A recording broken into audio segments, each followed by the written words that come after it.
sa may San Jose Peñaranda po. Ayan po, tingnan nyo.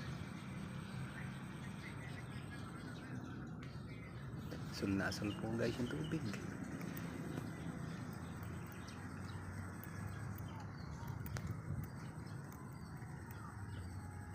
Ayan po siya, namimingwit pa si Idol oh. Si Utol oh, nanonood.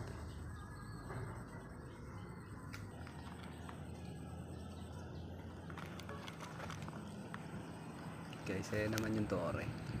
Papakita ko sa inyo. Yan o, dyan sila lumulundag ngayon, yung pinakatuktok.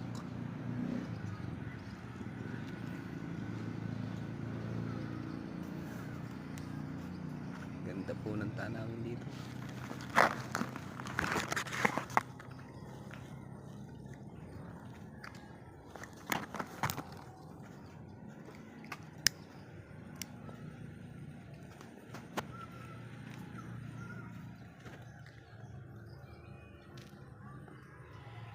Salamat guys.